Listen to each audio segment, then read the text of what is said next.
재선에 도전하는 조 바이든 대통령의 차남이 총기 불법 혐의로 법원에서 유죄 판결을 받았습니다. 맨하탄 교통 혼잡세 시행이 전면 보류됨에 따라서 뉴욕 시내 교량과 터널 등 인프라 개선이 큰 차질을 빚게 됐습니다. 뉴욕주 고등학생들은 앞으로 리전트 시험을 보지 않아도 졸업할 수 있을 전망입니다. 브롱스의 한 어린이집에서 마약성 진통제인 오피오이드 노출로 1살 남아를 숨지게 한 용의자들이 유죄를 인정했습니다. 이상은 TKC 뉴스데스크 오늘의 주요 소식입니다.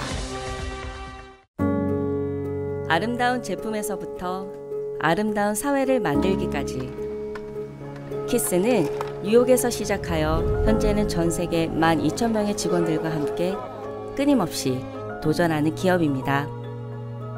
사람을 생각하고 존중하는 기업. 키스는 한인들이 사회의 주인공이 될 수 있도록 든든한 버팀목이 되겠습니다. 글로벌 뷰티 기업 키스. 시청자 여러분 안녕하십니까? 6월 11일 화요일 TKC 뉴스데스크 첫 소식입니다.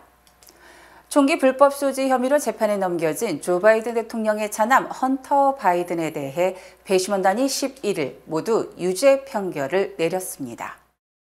델라웨어주 윌밍턴 연방법원 배심원단은 11일 헌터 바이든에게 적용된 총기 불법 관련 3개 혐의가 모두 인정된다며 유죄 판결을 내렸습니다. 헌터 바이든은 마약 중독 사실을 밝히지 않고 허위로 서류를 작성해 2018년 10월 권총을 구매한 뒤 11일 동안 이를 소지한 혐의로 기소됐습니다. 그동안 헌터 바이든은 허위 신고와 총기 불법 소지 등 2개 혐의 모두의 무죄를 주장했으나 이날 12인의 배심원단은 만장일치로 3개 혐의가 전부 인정된다고 보면서 향후 행보가 주목됩니다. 헌터 바이든은 최대 징역 25년 또는 75만 달러 벌금에 처해질 수 있습니다. 다만 통상적으로 불법 취득 총기를 타인에게 사용한 경우가 아니면 중형으로 이어지진 않는 것을 감안하면 헌터 바이든은 초범이라 실형이 선고되지 않을 수도 있습니다.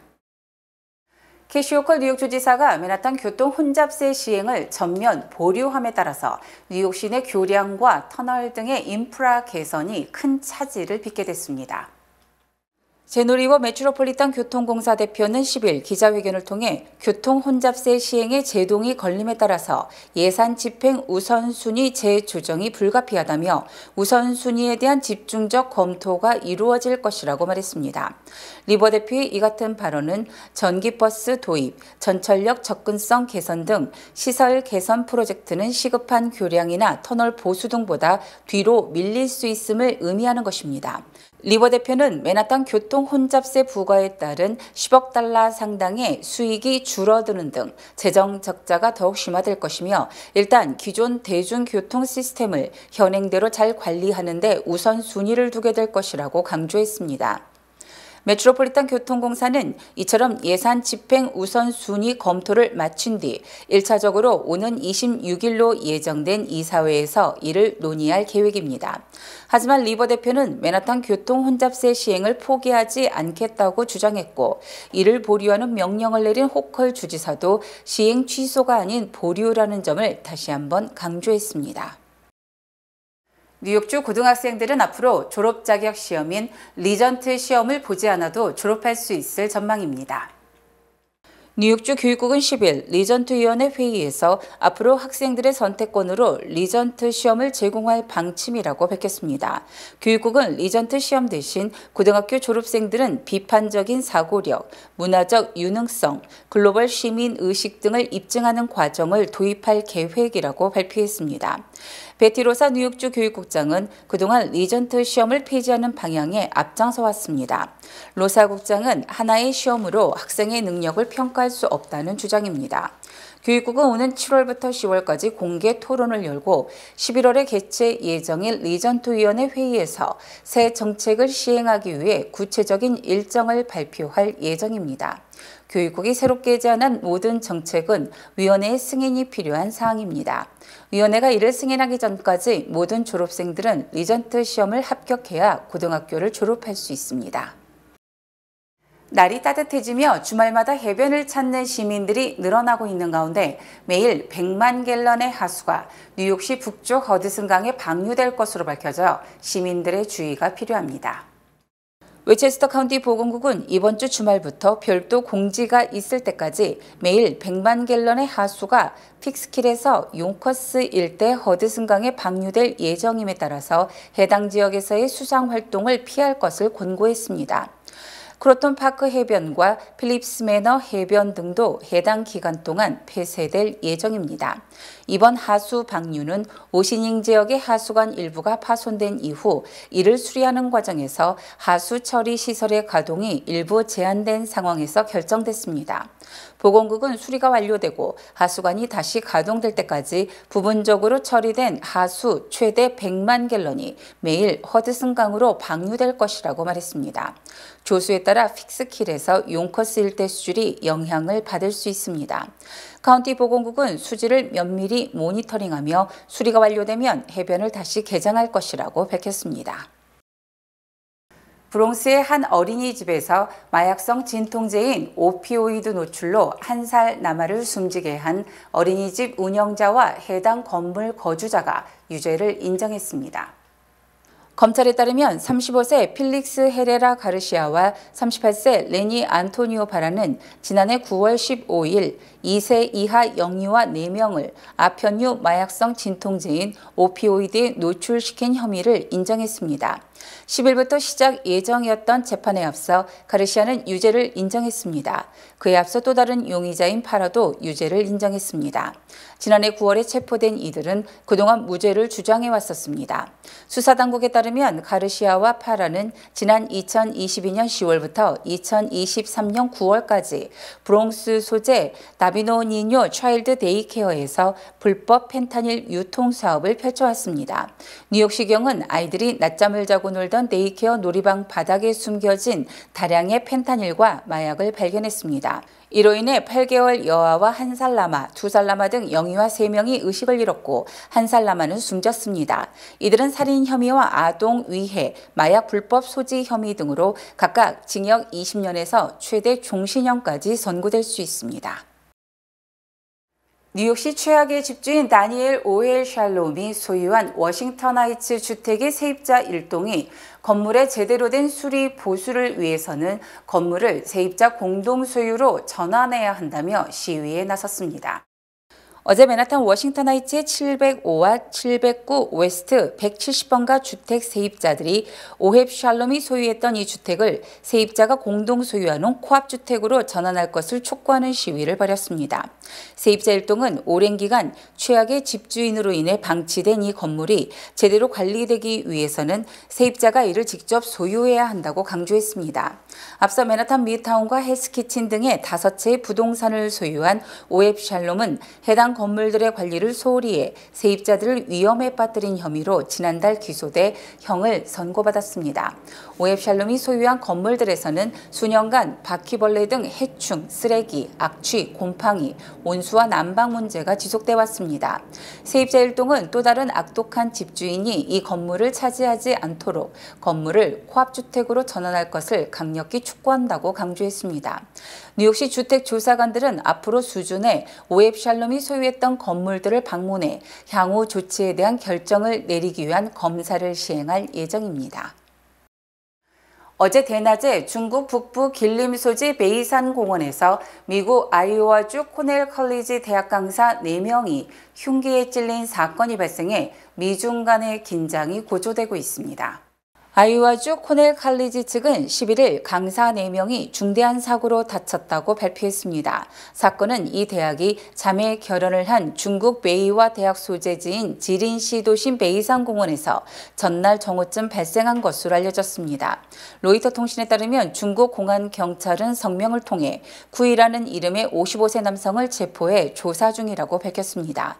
경찰 당국에 따르면 용의자는 공원을 걷던 중 강사 1명과 부딪힌 뒤 그와 함께 있던 다른 강사 3명까지 공격했습니다.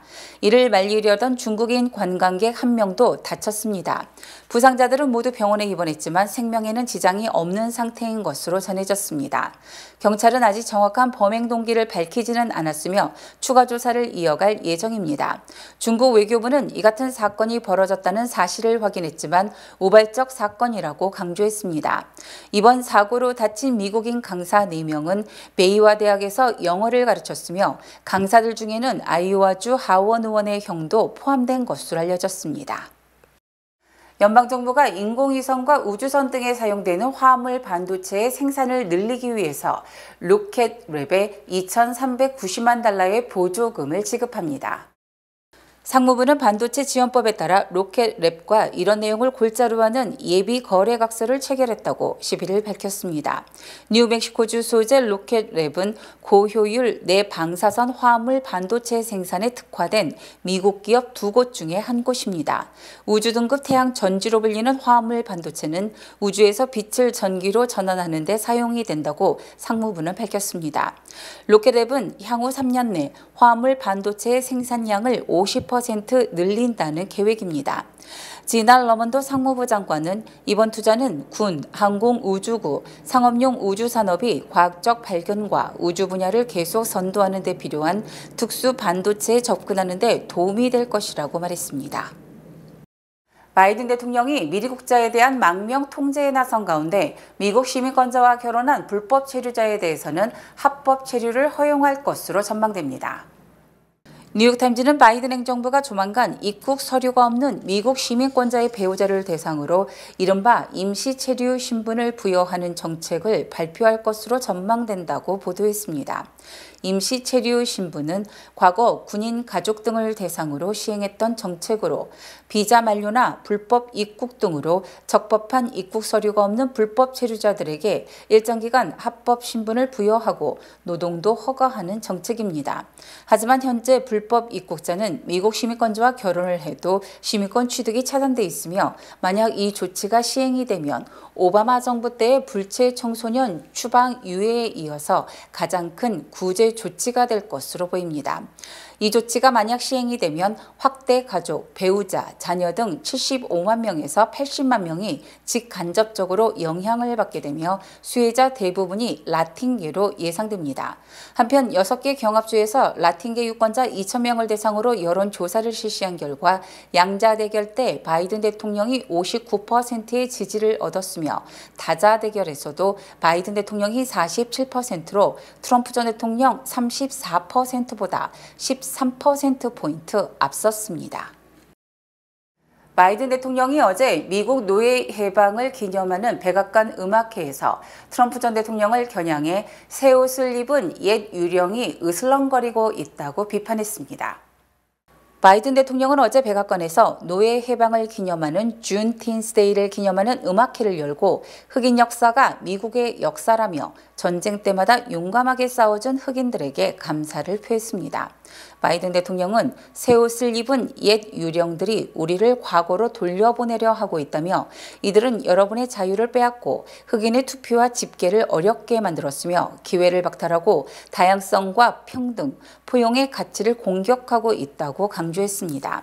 바이든 대통령의 이 같은 발언은 지난 2020년 대선을 부정선거로 규정하며 우편 투표 등을 어렵게 만드는 입법을 추진한 트럼프 진영을 겨냥한 것으로 풀이됩니다. 이날 음악회에는 카멜라 해리스 부통령을 비롯해 프로농구 선수 스타칼 앤서니 타운스, 배우 발리 포터, 토크쇼 진행자 타비스 스밀리 등 흑인 유명 인사들이 참석했습니다. 준틴스데이는 바이든 대통령 취임 첫 해인 2021년 지정한 연방 공휴일로 남북전쟁 때 노예 종식을 선언한 날을 기념한 것입니다.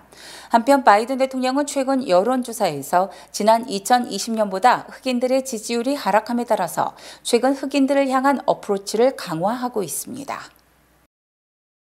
식당과 커피숍 등이 손님들에게 자동 결제 방식으로 18% 이상의 팁을 반강제적으로 징수하는 데 대해서 미국인 대다수가 거부감을 느끼고 있는 것으로 조사됐습니다.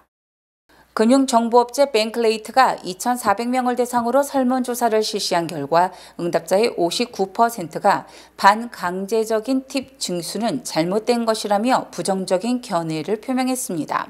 또 응답자의 35%는 팁 문화가 자체적으로 통제할 수 없을 지경에 도달했다고 비판했습니다. 특히 식당업주 등은 종업원들에게 적절한 임금을 지급하지 않기 위해 손님들에게 고액의 팁을 강요하는 경우가 많다는 지적도 제기됐고 일부 업주는 팁을 가로채는 것으로 드러났습니다. 응답자들은 일부 업체들은 신용카드 결제 전에 팁 합계를 미리 계산해서 서명하도록 하는 등 최소 18% 이상의 팁을 강요하고 있고 소비자들이 이 팁의 퍼센트에 익숙하지 않기 때문에 팁을 더 내는 경우도 많은 것으로 알려졌습니다. 또 식당에서 식사를 할 때 밀레니엄 세대는 56%, X세대는 78%, 베이비붐 세대는 86%가 팁을 항상 지급하는 반면 G세대는 35%만이 항상 팁을 준다고 말했습니다. 이에 대해 경제 전문가들은 팁은 세금을 제한 가격의 약 10% 정도를 지급하는 것이 가장 이상적이라고 지적했습니다. 미국 동부와 동남부 항만 노동자들이 가입한 노동조합이 사용자 단체와의 대화를 중단, 오는 9월 이 지역 항만 노동자의 파업이 우려되고 있습니다. 국제항만노동자협회는 10일 성명을 통해 항만 운영사인 APM 터미널과 세계 2위 해운사인 머스크가 자동화를 통해 항만터미널에서 노조원을 배제한 채 트럭을 배치 운용하고 있다며 이는 노사협상 위반이라고 주장했습니다. 국제항만노동자협회는 알라바마주 남단 모바일 항만에서 이 같은 자동화 시스템을 확인했으며 다른 항만에서도 이 같은 시스템을 적용했을 것으로 본다며 대화 중단을 선언했습니다. 국제항만노동자협회는 동부 메인주에서 걸프만 텍사스주까지 대서양 연안 14개 항만의 노동자 8만 5천여 명이 가입한 북미 최대 노동조합으로 1977년 이후 약 27년 만에 파업이 예상됩니다. 국제항만노동자협회 측은 이제 다시 시작한다며 자동화를 통해 노조원의 일자리를 제거하려고 계약을 위반했기 때문에 사측과 협상을 하는 것은 의미가 없다며 강경 대응을 시사했습니다. 이에 대해 머스크 측은 APM 터미널은 노사협상을 완전히 준수하고 있다며 노조 측은 유리한 고지를 점하기 위해 협상 세부 사항을 공개했다고 비판했습니다. 현재 이들의 노사협상은 오는 9월 30일 만료되기 때문에 자동화 문제가 해결되지 않는 이상 파업이 불가피할 것으로 전망됩니다. 유럽 의회 선거에서 극우 세력이 대거 승리한 가운데 이 같은 극우 바람이 오는 11월 미국 대선에도 현실화될지 주목됩니다. 유럽 연합 각국은 지난 6일부터 9일까지 선거를 실시했으며 10일 출구 조사 결과에 따르면 독일, 프랑스, 이탈리아 등 인구 규모가 큰 국가에서 강경 우파와 극우 성향 인사들이 대거 당선되며 주류로 부상했습니다. 이번 선거는 이민자 문제와 환경, 성소수자 문제 등을 둘러싼 이른바 문화전쟁의 격화와 인플레이션의 심화 속에서 보수파 유권자들이 똘똘 뭉쳐 극우 인사를 지지하면서 대파란을 일으킨 것으로 분석됩니다. 특히 이 같은 유럽의회 선거 이슈는 미국 대선 이슈와도 매우 비슷해서 극우 세력의 유럽의회 장악이 미국 유권자들에게도 적지 않은 영향을 미칠 가능성이 제기되고 있습니다. 또 유럽의회 선거 결과는 극우 인사와 비슷한 성향의 트럼프 진영에는 매우 고무적인 소식으로 큰 호재로 인식되고 있습니다. 유럽의회 극우 인사들의 국경 통제 강화 공약은 트럼프 공약과 정확히 일치하며 이른바 보수층과 기득권층의 위기의식을 자극해 정치 세력으로 결집시킨 것을 감안하면 미국 보수층도 비슷한 경향으로 흐를 가능성이 큽니다. 바로 이 같은 분위기를 의식해 바이든 대통령은 지난 4일 사실상 미리국자의 망명을 극도로 제한하는 행정명령을 발동한 것이며 유럽발 우파 물결을 차단하려는 전략으로 풀이됩니다. 본 프로그램은 뱅크 오브 호프 프로모 플러스 CD와 함께합니다. 똑똑하게 모을수록 착착 쌓이는 저축. 희망과 함께라면 가능합니다. 지금 이자율을 고정하세요. 자세한 내용은 가까운 지점에 문의하세요. 주요 단신 전해드립니다. 생후 6개월 만에 뉴욕 로체스터로 입양됐던 43세 한인 여성 메러디스 바카 뉴욕주 몰로 카운티 판사가 바이든 대통령에 의해 뉴욕 서부 연방법원 판사에 지명됐으며 지난 5일 연방상원 법사위 인사청문회를 마친 것으로 확인됐습니다. 올해 91세인 카나다의 억만장자가 1990년대부터 지난해까지 1명 이상에게 성폭행을 저지르고 감금한 혐의 등으로 체포, 기소됐습니다. LG 엔솔과 GM의 전기차 합작 법인인 얼티엄 셀즈가 2022년 12월 이후 지속적으로 노조 측의 임금 인상 압박을 받아오다 앞으로 3년간 임금을 30% 인상한다는 데 잠정 합의했습니다. 일론 머스크가 오픈 AI를 탑재하는 애플 아이폰과 아이패드 등의 회사 내 사용을 금지할 것이며 이는 보안상 절대 용납할 수 없다고 밝혀 사실상 애플과의 AI 경쟁을 선언한 것으로 풀이됩니다. 메인주의 최고령 랍스터 어부인 버지니아 올리버가 어제 104세 생일을 맞았으며 80세 아들과 함께 은퇴하지 않고 계속 랍스터를 잡을 것이라는 포부를 밝혔습니다. 버지니아주에서 룸메이트 3명을 살해한 뒤 도주한 혐의를 받고 있는 23세 여성이 지난 7일 뉴욕주 업스테이트 86번 고속도로에서 속도 위반으로 체포됐습니다. 5년 뒤 인플레이션 전망치가 상승하는 등 미국인들이 장기적으로 높은 수준의 물가가 계속될 것으로 전망하는 것으로 조사됐습니다. 연방정부는 11일 팔레스타인에 4억 4천만 달러의 새 지원을 할 것으로 발표하면서 다른 국가들도 가자 지구의 인도주의적 위기를 해결하기 위해 자금을 지원해 줄 것을 촉구했습니다. 날씨 전해드립니다. 수요일인 내일은 대체로 맑겠습니다. 내일 낮 최고 기온은 79도, 밤 최저 기온은 65도입니다. 해 뜨는 시각은 오전 5시 23분, 해 지는 시각은 오후 8시 27분입니다.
이상으로 6월 11일 화요일 TKC 뉴스데스크를 마칩니다. 시청해주신 여러분 고맙습니다.